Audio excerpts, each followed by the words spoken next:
Hello students, कैसे हैं आप सभी। चलिए अब अपना जो है कि ज्योग्राफी का जो चैप्टर स्टार्ट करे थे उसका अगला पार्ट अब शुरुआत करते हैं और यह पूरी तरह से कंप्लीट कर दिया जाएगा अच्छी तरह से। और अगर आपको समझने में किसी भी प्रकार की समस्या हो तो आप ज़रूर जो है कि कमेंट में बताइए कि क्या दिक्कत हो रही है, हम और जो है कि कुछ अच्छा करने की कोशिश करेंगे। तो चलिए शुरू करते हैं अपना जो है कि टॉपिक। तो यहाँ पर कृषि एग्रीकल्चर के बारे में हम लोग पढ़ रहे थे। पहले वीडियो में ये बताया कि कैसे जो है कि कृषि क्या होता है, ये कितने प्रकार की होती है। अब जो कितने प्रकार की कृषि होती है तो उसमें कुल 4 नाम लिखा गया था। चारों में से पहली जो है प्रारंभिक जीविका निर्वाह कृषि है। तो पहले वीडियो में जो नहीं देखे हैं उसको आप देख लीजिए और अगर अच्छा लगे तो आप सब्सक्राइब करिए, अपने जो है कि फ्रेंड्स को जोड़िए। हम लोग लगातार आपको जो है किस तरह से वीडियो देते रहेंगे। चलिए, तो यहाँ पर पहला है प्रारंभिक जीविका निर्वाह कृषि। ये क्या है? Primitive subsistence farming. इसमें होता क्या है, ये आपको पता था। जो कृषि के प्रकार तैयार किए गए तो वह पर्यावरण के आधार पर, मौसम के आधार पर, हमारे कल्चर जो सभ्यताएं थी, संस्कृति थी, उसके आधार पर ये उस तरह से, और खेत कहाँ पे कैसे हैं, अच्छे खेत है खराब है, उसके सब देख करके उसी के आधार पर बंटवारा हुआ कि किस तरह की कहाँ पे खेती की जाती है। तो यह जो खेती की जाती है इसमें क्या होता है, इसकी खासियत क्या है, इसकी विशेषता क्या है कि जो जमीन का आकार है छोटे भाग पर होता है। कुछ मेन पॉइंट है, बस वही आप ध्यान दे दीजिए कि जमीन का आकार कैसा होता है, छोटा होता है। जिस खेत पे यह किसान कार्य करते हैं वह कम क्षेत्र में काम करते हैं। इसका मतलब इतना था यह। अब कौन लोग काम करते हैं इस पर? तो आदिमानव लोग काम करते हैं। जैसे हम लोग जो काम करते हैं तो आज भी अपने भारत में या अन्य देशों में आदिमानव लोग पाए जाते हैं। और वह जो फिजिकल चीज़ें हम लोगों की संस्कृति चल रही है उनकी संस्कृति एकदम अलग है। आज भी वो जो है किस खेती को करते हैं। तो ये कब किया जाता है या किस पर निर्भर है? तो ये मानसून पर आश्रित होते हैं। मानसून, बारिश होगी उसी पर आश्रित होते हैं। यह पूरी तरह से मानसून पर कि जब बारिश आएगी तब जो है कि हम अपनी खेती करना शुरू करेंगे। उसके बाद यह जो विधि कहलाती है कर्तन दहन विधि कहलाती है। कौन सी विधि कहलाती है? कर्तन दहन। जो खेती करते हैं वहाँ के लोग, वो कौन सी विधि कहलाती है? कर्तन दहन विधि या स्लैश एंड बर्न विधि। यह है क्या विधि? कौन सी विधि है? इसमें होता क्या है? तो इसमें यह है कि जो आदिमानव लोग हैं, जैसे आज टेक्नोलॉजी है कि खेत में ट्रैक्टर चला गया, जुताई हो गई, सब कुछ जो है कि अच्छी तरह से नए नए खाद और नए बीज जो है कि सीड्स जो आते हैं तो फसल अच्छी होती है। लेकिन वहाँ पे यह सब व्यवस्थाएं नहीं थी। वहाँ के लोग लकड़ी का ही जो खोदने के लिए बनाते थे, उसी से खोद करके, लकड़ी से ही खोद करके और जगह गड्ढा बना करके उसमें अनाज को दाब करके ढक करके बुआई कर देते थे। और वह ज़मीन कैसी होती थी जहाँ पर खेती करते थे? तो वो ज़मीन लोग वहाँ के जंगल, जो छोटे झाड़ियाँ हो चाहे जंगल हो, अगर उनको लगा कि यहाँ की उपजाऊ चीज़ें हैं या इसको हम उपजाऊ बना सकते हैं तो वहाँ के जंगल में ये सब आग लगा देते थे। जंगलों को काट देते थे और उसमें आग लगा दिए। अब वहाँ पे सब जो है कि जब राख तैयार हो गई तो उस राख को पूरे खेत में फैला दिया गया। अब इंतजार करते थे कि कब बारिश हो। जैसे ही बारिश का मौसम आता था वहाँ के आदिवासी जो थे उसके ऊपर अनाज को बो देते थे। अब जब बारिश होती थी उसके बाद वहाँ नमी होने के बाद अब धीरे धीरे फसल उगने शुरू हो गई। उसके बाद फसल तैयार हो जाती थी, मौसम पर ही पूरी तरह आधारित था। फिर उसकी कटाई करने के बाद अपना खाने पीने की व्यवस्था करते थे। अच्छा, उसके बाद वाले में कुछ दिन हो सकता है 1 साल खेती करे, 2 साल खेती करे, 3 साल। जैसे आज हम लोग खेती करते हैं, 1 साल खेती हो गई, ठीक है, अगले साल जो है खेती हो गई, पता चला खाद नहीं डाले तो खेत खराब हो गया, फसल नहीं हो रही है। तो वैसे उन लोगों के टाइम में भी वही करते थे कि अगर खेती करते समय अब खेत अच्छा नहीं रह गया है, फसल नहीं हो रही है, तो वो सब वह जगह छोड़ करके कहीं दूसरी जगह जाते थे। अब वहाँ जाने के बाद फिर वहाँ के जंगलों को काटते थे वहाँ के झाड़ियों को काटते थे, फिर उसको खेत बनाते थे, फिर वही प्रक्रिया। तो इसी को कहते हैं कर्तन दहन विधि या स्लैश एंड बर्न मेथड इसको बोला जाता था। इतना तो कंफर्म हो गया कि क्या होता है। स्थान, ये आज भी अपने किन जगहों पर ऐसी खेती होती है? तो राजस्थान, छत्तीसगढ़, आंध्र प्रदेश, मध्य प्रदेश, झारखंड, इन जगहों पे आज भी खेती हो रही है। वहाँ जो आदिवासी अपने यहाँ रहने वाले लोग हैं आज भी वही काम करते हैं कि खेत को साफ करते हैं, जो वहाँ पे झाड़ियाँ वगैरह है उसको जो है कि जला करके राख तैयार कर दिए, खेती इस तरह से करने का आज भी काम करते हैं। तो जगह हो गया। अब एक बार ध्यान से दे दीजिए, देखिए कि यहाँ पे कितना आकार होता है, छोटा आकार, बहुत बड़ा आकार नहीं होता है, छोटा आकार होता है जिस क्षेत्र में काम करते हैं वह। और जब वह आकार खेत खराब हो गया तो वह जगह बदल के दूसरी जगह चले जाते थे। इसको शिफ्टिंग कल्टीवेशन भी कहा जाता है। तो उसके बाद आदि मानव लोग काम करते हैं, मौसम पर आधारित थे। समय कैसा था कि जब मौसम आता था तब उसमें जो है खेती करते थे। मेथड क्या बोलते हैं जी? कर्तन दहन विधि।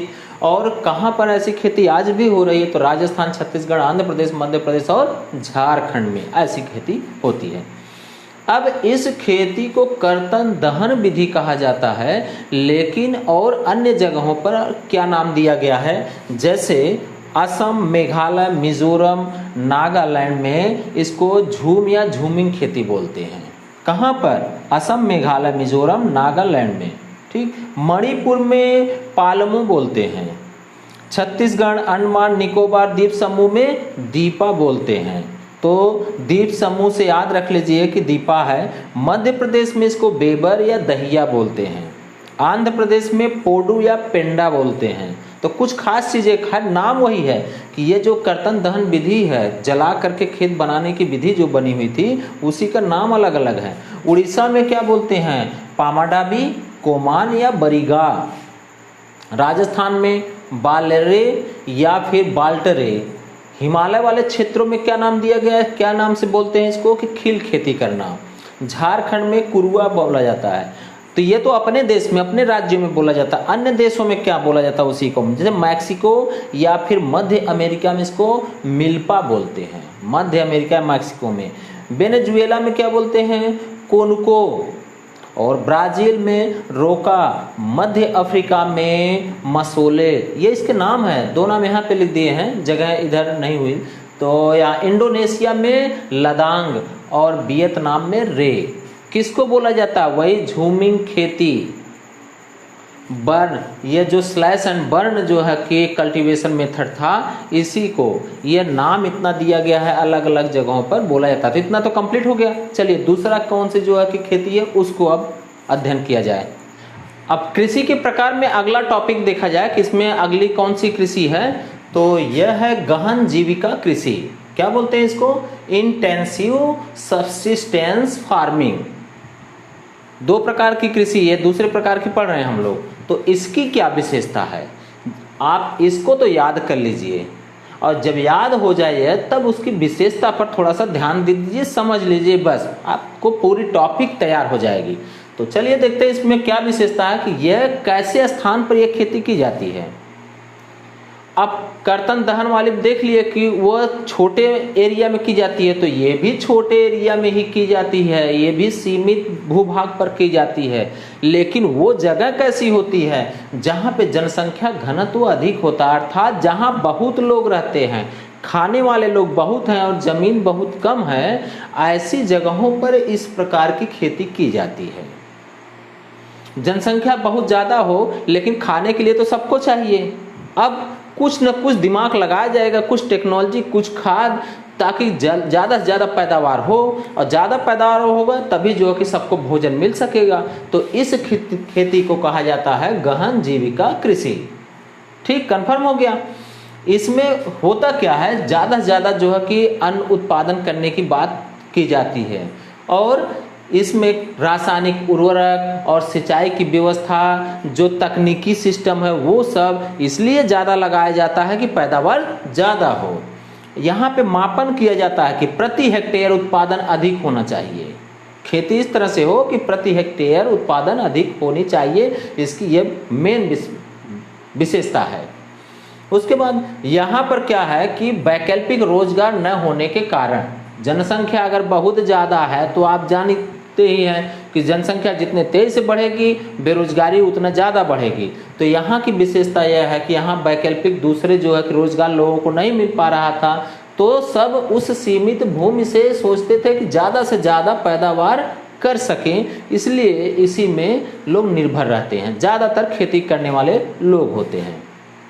अब खेती कम है और उस पर खेती करने वाले लोग ज़्यादा आ रहे हैं, तो उसी को कहा जाता है कि दबाव भूमि पर क्या बढ़ रहा है, लगातार दबाव बढ़ता जा रहा है। किसका? कृषि का। अब ये कहाँ पर एक खेती की जाती है?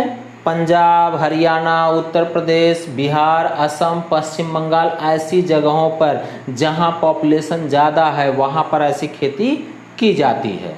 ठीक, इतना तो ये कन्फर्म हो गया कि ये गहन जीविका कृषि, इंटेंसिव सब्सिस्टेंस फार्मिंग, यह जो खेती होती है इसकी क्या मेन विशेषता है। ठीक, कि छोटे एरिया में किया जाता है। छोटा एरिया क्यों किया जाता है? जगह है नहीं, रहने वाले लोग ज़्यादा हैं और रहने वाले लोगों के लिए खाने की व्यवस्था ज़्यादा चाहिए, इसलिए वहाँ पे नई नई टेक्नोलॉजी लगा करके उस छोटे एरिया में ही खेती ज़्यादा की जाती है, पैदावार बढ़ाया जाता है ताकि लोगों को भोजन मिल सके।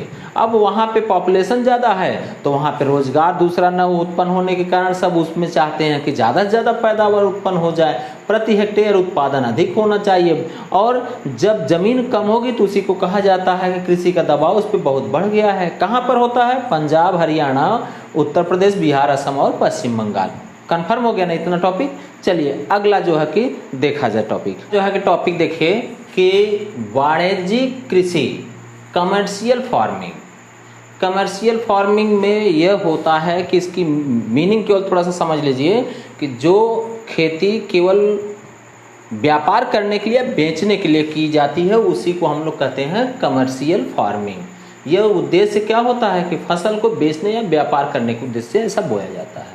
ठीक, किस लिए जो है कि होता है ये?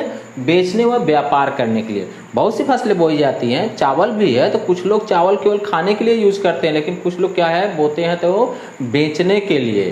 तो बेचने के उद्देश्य से अगर बोया जा रहा है तो उसको वाणिज्यिक कृषि, कमर्शियल फार्मिंग कहेंगे। अब यह होता है कि बेचने के लिए आप कर रहे हैं तो छोटे से खेत में जैसे 1 बीघा 2 बीघा है, इसमें तो थोड़ी ना इसकी खेती हो पाएगी। अगर आप पर्सनली बेचने के उद्देश्य से कर रहे हैं तो कोई बहुत बड़ा जो किसान होता है वो ऐसा कर सकता है, इसका मतलब उसके पास खेत बहुत ज़्यादा होगा, तो वह बहुत बड़े खेतों पर एक कृषि की जाती है। अब बड़े खेतों पर कृषि की जाएगी तो पैदावार अधिक होगा, लेकिन पैदावार अधिक कब होगा? जब वहाँ पे आधुनिक तकनीकी यूज की जाएगी। आधुनिक तकनीकी का मतलब अगर जो है कि वह 10-20 हेक्टेयर या 50-100 एकड़ में अगर खेती की जा रही है तो वहाँ अब श्रमिक के भरोसे थोड़ी ना पूरा काम हो पाएगा। अब जब तक ट्रैक्टर ना लगे, जितनी जो है कि सुविधाएं टेक्नोलॉजी यूज होती है खेती करने के लिए, जब वह सब लगेगा तभी बड़े खेती पर किसानी जो है कि हो सकती है। तो और बीज स्पेशल होना चाहिए, जैसे नए नए टाइप के बीज आते रहते हैं। जैसे ही जो है कि गेहूं बोने का समय आ जाएगा, नए तरह के बीज। आप चावल देखिए, कई किस्म के जो है कि चावल मार्केट में रहते हैं, तो इस तरह से वो बीज जो बोते हैं वो भी अलग आधुनिक जो बीज होते हैं उसको बोया जाता है। अब उसमें रासायनिक उर्वरक या कीटनाशक ये भी डाले जाते हैं। बड़े एरिया वाले खेत में आप करेंगे तो वहाँ जितना ज़्यादा खाद सब यूज करेंगे उतना ज़्यादा पैदावार बढ़ती जाएगी। कीटनाशक, नए नए तरह के जो है कि कीट उत्पन्न होते रहते हैं जो फसलों को खराब करते हैं, तो उसको मारने के लिए कीट का प्रयोग किया या कीटनाशक दवाओं का प्रयोग करते हैं। फिर अब अगर एरिया बहुत ज़्यादा, तो आपको पता है कि यहाँ पर पूंजी ज़्यादा लगेगी, मतलब ज़्यादा धन वहाँ पे लगेगा। अगर धन ज़्यादा लग रहा है तो काम करने वाले जो श्रमिक होंगे वो भी उसके साथ साथ ज़्यादा लगेंगे।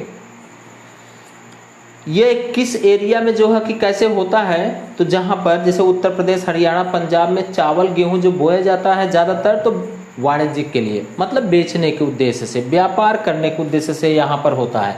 लेकिन वहीं उड़ीसा में देखिए तो वहाँ पे चावल बोया जाता है, लेकिन वह जीविका चलाने के लिए, मतलब बोया इसलिए जाता है ताकि खाने भर की व्यवस्था हो सकती है। इसका मतलब कि वहाँ पे बहुत जो है कि ज़्यादा एरिया नहीं रहा होगा, या खेत बहुत अच्छे नहीं रहे होंगे, या तो टेक्नोलॉजी बहुत अच्छी नहीं हो रही होगी, इसलिए उड़ीसा में क्या है चावल बोते हैं तो केवल जीविका के लिए, व्यापार नहीं कर पाते हैं। अब ऐसी फसलों को जो व्यापार करने के उद्देश्य से ही जो है कि बोई जाती है उन्हीं को नकदी फसल कहा जाता है। जो व्यापार करने के लिए, बेचने के लिए जो भी फसल बोई जाती है उसको क्या कहते हैं? नकदी फसल। अब मध्य प्रदेश में या बिहार में यहाँ पे भी चावल बहुत ज़्यादा बोया जाता है। इतना तो पता है हम लोगों को, चावल बहुत ज़्यादा बोया जाता है, लेकिन वो भी किसके लिए? केवल जीविका के लिए, व्यापार करने के उद्देश्य से नहीं बो पाते हैं, अर्थात वहाँ पर खेती बहुत ज़्यादा नहीं होती है। चाहे वहाँ बाढ़ की डर हो, चाहे उर्वरक अच्छे न मिल पाते हो, या कीटनाशक दवा न मिल पाते हो, जो भी समस्या है, लेकिन इसलिए वहाँ पर चावल बहुत अच्छे तरीके से नहीं हो पाता है। चलिए अगला लास्ट टॉपिक इसमें चेक किया जाए। अगले टॉपिक चलिए चेक किया जाए यहाँ पे कि रोपण कृषि। लास्ट यह है कि कृषि कितने प्रकार की है, तो कुल 4 प्रकार के मिले हैं, और चौथी कौन सी यहाँ पे है? प्लांटेशन। तो प्लांटेशन के बारे में थोड़ा सा समझ लिया जाए कि इसकी क्या थीम है, क्या इसकी विशेषता है। तो जो यह फसल इसमें बोई जाती है वह व्यापार के लिए बोई जाती है और बाजार को ध्यान में रख कर बोई जाती है कि मार्केट में क्या इस समय जो है कौन सी फसल की बिक्री सबसे ज़्यादा हो रही है, उसी फसल को बोया जाता है। तो बाजार को ध्यान में रख करके और व्यापार जो है कि किस तरह से करना है, इन सबको देखते हुए यह फसल बोई जाती है। कौन सी? रोपण कृषि जो की जाती है, प्लांटेशन। अच्छा, इस फसल को क्या कहते हैं? नकदी फसल। तो नकदी फसल में बता चुके हैं आपको कि होता क्या है, जो फसल बेचने के उद्देश्य से ही की जाती है उसी को क्या कहते हैं? नकदी फसल। अब इसमें कौन कौन से, जैसे चाय, कॉफी, रबड़, गन्ना, केला, तो ये सब फसलें बोई जाती हैं। तो यह कैसी होती है? नकदी फसल, केवल बेचने के लिए ही की जाती है। और थोड़ा बहुत पैमाने पर अगर गन्ना बोया जा रहा है तो उससे तो कोई मतलब नहीं है। अगर बिजनेस के लिए बोई जा रही है इसका मतलब कि बहुत बड़े पैमाने पर होगा। जिस क्षेत्र में बोया जाता है, जिस खेत में बोया जाता है, वहाँ एकमात्र केवल एक फसल ही बोई जाती है। ऐसा नहीं कि मिक्स करके बो दिया जाए, नहीं।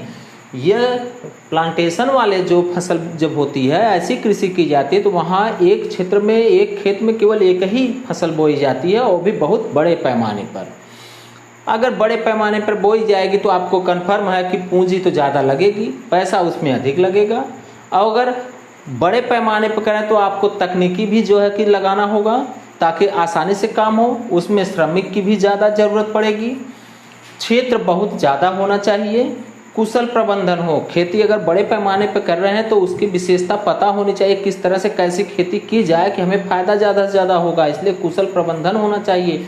तकनीकी का ज्ञान होना चाहिए कि किस तरह कौन सी तकनीकी से हम ज़्यादा से ज़्यादा पैदावार बढ़ा सकते हैं। ऐसा नहीं कि लग गए काम में, केवल पैदावार हो ही नहीं रही है तो केवल क्षेत्र ज़्यादा होने से मतलब नहीं होता है, वहाँ तकनीकी ज्ञान भी होना चाहिए। मशीनरी, जो वैज्ञानिक मशीनरी है, इसका उपयोग कैसे होना चाहिए, ये भी सब सुविधाएं वहाँ पे मौजूद हो, आसानी से मशीनरी जो है मिल सके। खाद जो है कि जितने भी अच्छे प्रकार के खाद हैं ये सब मिल सके। कीटनाशक दवाएं, विकसित परिवहन मतलब गाड़ी मोटर जो चल रहे हैं वो ऐसे क्षेत्र पे जरूर होना चाहिए। अब व्यापार करने के लिए चाय उत्पादन कर दिया गया, पता आने जाने के लिए जो है कि सड़क तो है नहीं है, तो अब उस फसल को जो चाय तैयार किया गया कैसे भेजा जाएगा दूसरे स्थानों पर? इसलिए विकसित परिवहन वहाँ होना चाहिए जहाँ पे ऐसी फसल बोई जा रही है। उसके बाद बाजार जो है कि जरूर होना चाहिए नज़दीकी, जितने ज़्यादा नज़दीक रहेगा उतने जल्दी जो है कि वह बिजनेस हो सकता है या उसको बेचा जा सकता है, उसके बाद नई खेती की जा सकती है। अगर एक फसल बो करके उसको साल भर लग गया केवल दूर ले जाके पहुँचा करके बेचने में, तो खेती नहीं हो पाएगी। कच्चे माल के रूप में यह खेती होती है। कच्चे माल के रूप में खेती का मतलब, जैसे गन्ना है, अब गन्ना बो दिया गया है तो गन्ने से क्या बनाया जा रहा है? चीनी बनाई जा रही है, गुड़ बनाए जा रहे हैं, अर्थात ये क्या हो गया? तब इसका मतलब कि ये कच्चा जो है कि माल होता है, इसी को रॉ मटेरियल बोला जाता है। तो ये भी आपको कन्फर्म हो गया है। अब क्रॉपिंग पैटर्न क्या होता है कि मौसम को देख करके कौन कौन से फसल बोई जाती है, जैसे रबी की फसल, खरीफ की फसल, जायद की फसल, तो इसके बारे में यह कहाँ बोई जाती, कितना टेम्परेचर होना चाहिए, कैसे जो है कि वहाँ पे बारिश होनी चाहिए, किन एरिया में जो है कि कौन कौन से एरिया में यह बोया जाता है, तो ये सब अगले वीडियो में हम लोग जो है कि पढ़ेंगे।